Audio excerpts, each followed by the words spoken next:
follow up just briefly on something that happened yesterday, but there's a situation that happened with Nate Smith, and he brought up a very controversial topic where he said some stuff about boot camps that kind of got a bunch of people riled up. But at the same time, it presented a very important question to me, something that I really wanted to know.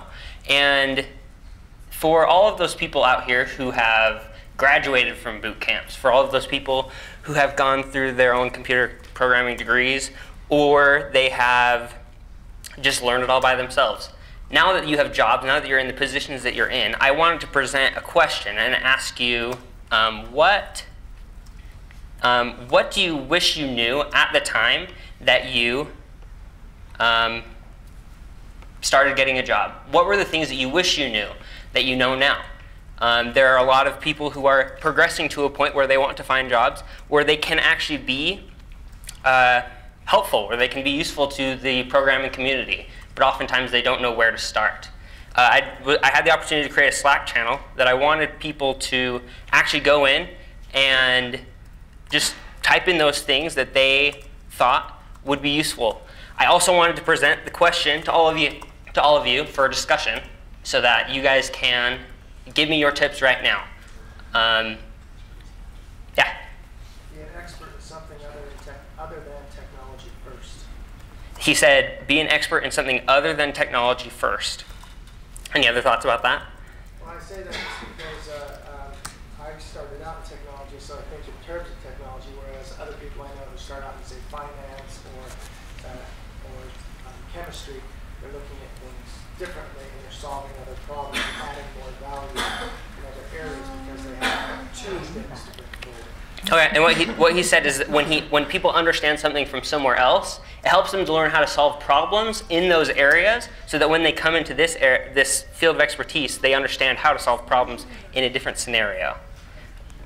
Yeah, I graduated from DevPoint Labs about 3 years ago, and if I had a few things that I wish I'd known that I know now, it's how professional software development is done, how to use GitHub, how to use issue trackers, how do you do pull requests, how do you test effectively, how do you deal with product. And also I think a lot of boot camps focus far too much on the frameworks. So I knew Rails, I could set up a to-do app really well, but I didn't really understand underlying Ruby practices or design patterns or data structures. Okay, that was a really long one. I'm probably not going to say all of those things, but if you could post that in the Slack channel, that'd be awesome. Yeah. Thank you. You're not the first person I've heard say that either. Just FYI. Even with college, I got out of there pretty much all of our homework was submitted by FTP. Hence my joke about 421 earlier. But we were using SVN professionally at that time. I was like, why didn't I learn this in college? You know, basically what to get, and it's like, yeah, this should really be taught in college. Are there any other specific thoughts? That I had a list up there. Yeah, well.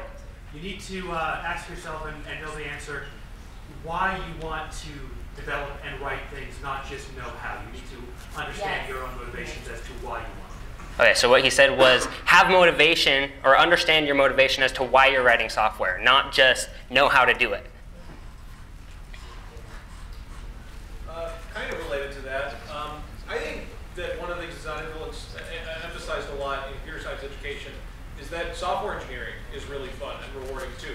And we talk a lot about computer science, and we really don't talk a lot about software engineering and architecture and working with other people and that kind of thing. And I think, I don't know, I think in practice at most jobs in the modern world that are available, like web development kind of jobs where you're using predefined, well understood, what's the word, public domain algorithms most of the time, you're a software engineer. And I think that's awesome. And I wish that professors would say that was, you know, I don't know. Yeah. Yeah. I wish that there were more software engineering majors and less computer science majors. You know, because I think we need more software engineers than we need computer scientists. We need both, but you know, in terms of just scale, I think. I mean, do most people in this room consider themselves software engineers, right? Professionally? Yeah. Well, I want to say thank you for your. I wanted to say thank you for your input. I really, my favorite philosophy that I've learned probably as I've started coding is the Minus one. That because maths is nice, we are nice. Thank you.